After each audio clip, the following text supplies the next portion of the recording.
नमस्कार दोस्तों, मैं सचिन सिंह गौर आपका अपने YouTube मंच पे स्वागत करता हूं। जैसा कि हम सभी जानते हैं कि अभी आईएएस के रिजल्ट्स आए हैं, तो आज मेरे साथ हैं शिवम सिंह बैस, जो कि आईएएस में जिनकी 637वीं रैंक आई है। तो आज इनसे जानते हैं कि कैसे इन्होंने परीक्षा की तैयारी की, क्यों इसको चूज किया और किस तरह इन्होंने सफलता पाई। तो शिवम, सबसे पहले तो आप मुझे बताइए कि आपकी एजुकेशन कहाँ से हुई, क्या सब्जेक्ट्स थे, ग्रेजुएशन में क्या सब्जेक्ट्स थे और क्यों आपने आईएएस को चुना। सर मेरी क्या कहते हैं एजुकेशन 10th तक यहाँ कैंटरबरी पब्लिक स्कूल से हुई है, यमुना विहार। उसके बाद मैंने साइंस साइड ऑप्ट करा था, पीसीबीएम। फिर मेरी graduation botany honours Hansraj college से हुई थी और उसके बाद मैंने 2019 से स्टार्ट कर दी थी प्रिपरेशन यूपीएससी के लिए। और आईएएस बनने का सपना मेरा बचपन से ही था, क्योंकि मेरे पापा ने मुझे बताया था कि कुछ ऐसी पोस्ट है ये कि इसमें बहुत ज़्यादा काम कर सकते हैं और इसमें पावर और रिकॉग्निशन मिलेगा।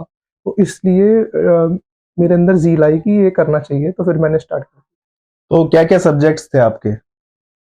यूपीएससी में सर मेरा ऑप्शनल सब्जेक्ट ज्योग्राफी था और बाकी जो भी मैंडेटरी सब्जेक्ट होते हैं सबके सेम होते हैं। जैसे जीएस 1 में हिस्ट्री, ज्योग्राफी, सोसाइटी, और जीएस 2 में पॉलिटी, गवर्नेंस, इंटरनेशनल रिलेशंस, और ऐसे जीएस 3 में इकोनॉमी और जीएस 4 में एथिक्स, और फिर लैंग्वेज का पेपर 1, 2 और एसे।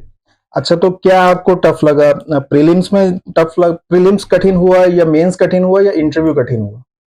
इस बार का prelims one of the toughest माना गया है, तो उसमें सीसेट काफी टफ लगा मुझे। सीसेट काफी टफ था और उसके अलावा मेरा मेंस तो अच्छा गया, इंटरव्यू बोर्ड मुझे थोड़ा हार्ड मिल गया था, तो मेरा इंटरव्यू भी टफ था। इंटरव्यू में क्या क्या क्वेश्चन पूछे गए आपसे? मेरा इंटरव्यू में मुझसे सबसे पहले क्वेश्चन मणिपुर क्राइसिस के बारे में पूछा गया कि मणिपुर में क्यों ये क्राइसिस सिचुएशन हो हो रहा रही है। है। उसके अलावा कितने रेयर अर्थ एलिमेंट्स हैं टोटल। उसके अलावा फिर पूछा गया कि इंडिया में जो डिसइन्वेस्टमेंट पॉलिसी है वो सही डायरेक्शन में जा रही है या नहीं जा रही है। लेबर रिफॉर्म्स में क्या बदलाव करने चाहिए। क्या G20 का जो थीम था वासुदेव कुटुंबकम, उन्होंने पूछा इसका पूरा मंत्र क्या है और किस सोर्स से है, जैसे कि महाउपनिषद से है। और फिर उसके अलावा पूछा कि क्या, और थोड़ा एप्लीकेशन बेस्ड था कि क्या रशिया और यूक्रेन में न्यूक्लियर वॉर हो सकती है, और अगर चाइना इंडिया का north east area subjective question. अच्छा, तो आपने कहीं से कोचिंग भी ली थी इसके लिए? मैंने इसके लिए कोचिंग नहीं ली थी, मैंने खुद से सेल्फ स्टडी करी है, पर मॉक टेस्ट लगाए थे मैंने बाद में जी, इंटरव्यूज के लिए? इंटरव्यू के लिए और मेंस के लिए। अच्छा, मतलब प्रीलिम्स आपने अपने आप करा पूरा? बाकी मैंने स्टडी सारी सेल्फ से करी है, मेंस मेंस तक भी मैंने पूरा अपने खुद से तैयार करा। अच्छा, इंटरव्यूज के लिए कुछ मॉक टेस्ट वगैरह करे थे जी इसके अलावा कोई मतलब कोचिंग या कुछ नहीं लिया? जी। तो क्या स्ट्रेटेजी थी कि किस तरीके से क्रैक किया, किस तरह से पढ़ते थे, कितने घंटे पढ़ते थे? तो इसकी स्ट्रेटजी यही थी कि सबसे पहले प्रीलिम्स और मेंस की इंटीग्रेटेड पढ़ाई करनी पड़ेगी और अपने सेल्फ मेड नोट्स बनाने पड़ेंगे सारे। मेरे पे हर सब्जेक्ट या हर टॉपिक का एक एक पेज का नोट्स था, प्रीलिम्स में भी और मेंस में भी। इंटरव्यू के लिए डेफ भी पूरा तैयार करा था। और घंटे की बात, उसमें क्या कहते हैं, एवरेज 6 से 8 घंटा सही रहेगा। और संडे में रेस्ट ले लेता था। संडे में रेस्ट अच्छा, संडे के दिन नहीं पढ़ते थे? संडे के दिन रेस्ट ले लेता था, या फिर अगर पढ़ता भी था तो फिर मैक्सिमम 12 बजे तक आ जाता था, फिर घर पे थोड़ा अपने आप को रिलैक्स करता था। नहीं, आ जाता था मतलब बाहर जाके पढ़ते थे कहीं? मैं लाइब्रेरी में जाके पढ़ता था, यहीं मेरे घर के पास में एक लाइब्रेरी। अच्छा, घर पे कम पढ़ते थे? घर पे पढ़ता था रात के टाइम पे। अच्छा, तो मतलब क्या मैसेज देना चाहोगे कि जो ये करना चाहता है कोई आईएएस बच्चा, तो उसको क्या क्या मतलब किस तरीके से अपने को प्रिपेयर करना चाहेंगे उसके लिए, और मतलब किस तरीके से सफल हो सकते हैं इसमें? इसमें सफल होने का सभी कहते हैं, इसमें सफल होने का सबसे अच्छा तरीका यही है कि आपको सबसे पहले दृढ़ निश्चय बनाना पड़ेगा कि आपको ये क्यों करना है।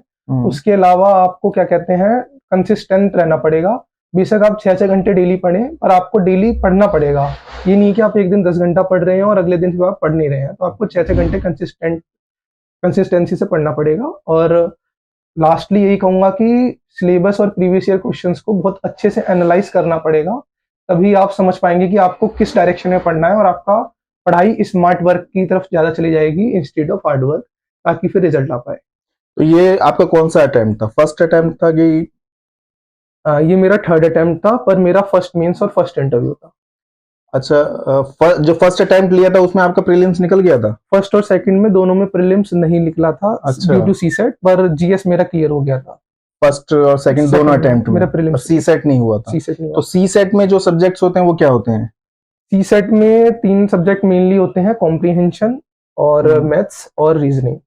अच्छा, जीएस जो है वो बेसिकली ह्यूमैनिटी वालों के लिए ज्यादा इजी है जिस तरह के सब्जेक्ट्स होते हैं। तो आपकी बैकग्राउंड साइंस है, तो आपने उसको कैसे क्रैक किया, उसके लिए कितना आपने एफर्ट लिया?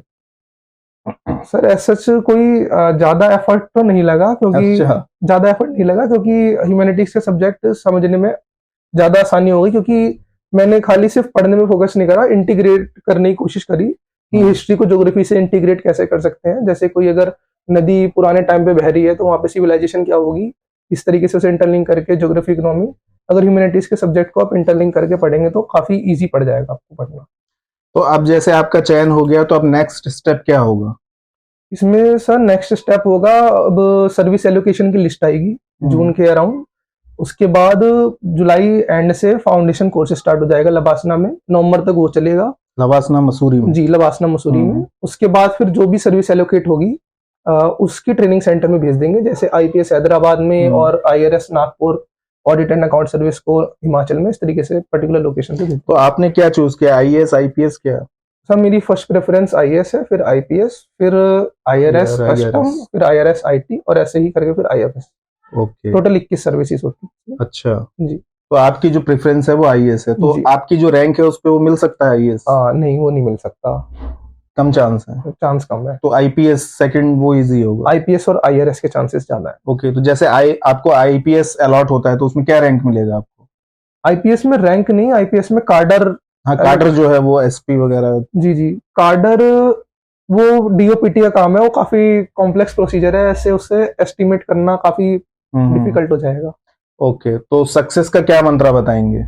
सक्सेस का मंत्र यही है कि अपने आप पे भरोसा रखें और क्या कहते हैं, डेडिकेशन से पढ़ें, और लास्टली मॉक टेस्ट जरूर लगाएं। खाली पढ़ने से कोई भी काम नहीं होगा, और हमेशा अपनी फिजिकल मेंटल हेल्थ पे वर्क करें। मेंटल हेल्थ अपनी मेडिटेशन करें, और जरूर 15 मिनट कम से कम फिजिकल हेल्थ पे वर्क करें, ताकि आप अपने ऑप्टिमम बैलेंस पे हो सकें। ओके, तो और कुछ जो आप कहना चाहें? मुझ में यही कहना चाहूंगा फ्यूचर एस्पिरेंट से कि आप कर सकते हैं, आप चाहें तो। आप हमेशा बस अपने में सेल्फ कॉन्फिडेंस रखें। आपको आइसोलेशन में नहीं जाना है, क्योंकि आइसोलेशन में जाएंगे तो आपके साथ ना सेलिब्रेट करने के लिए कोई होगा, ना आपके साथ कोई क्या कहते हैं, समझाने के लिए होगा। तो आइसोलेशन में ना रहें, फिजिकल मेंटल हेल्थ पे ध्यान रखें। आइसोलेशन से क्या मतलब है? आइसोलेशन क्या होता है सर? अपने में ही ना रहें। आइसोलेशन में क्या होता है सर, एस्पिरेंट्स क्या करते हैं कि तैयारी करने के चक्कर में बिल्कुल अपने फ्रेंड्स, फैमिली सबसे कट ऑफ कर देते हैं। वो बिल्कुल ही अकेले रहने लग जाते हैं। तो ऐसा ना करें, आप भी एक ह्यूमन है और आपको भी चाहिए कि आप सोशलाइजेशन करें। डेली मत करें, पर संडे या 15 दिन में अपने दोस्तों से या परिवार से रोज बात करें इस तरीके से। जी, तो बहुत बहुत धन्यवाद शिवम जी आपका। और वीडियो आपको कैसा लगा कमेंट करके बताएं, चैनल को सब्सक्राइब करें और इसको ज्यादा से ज्यादा शेयर करें। धन्यवाद।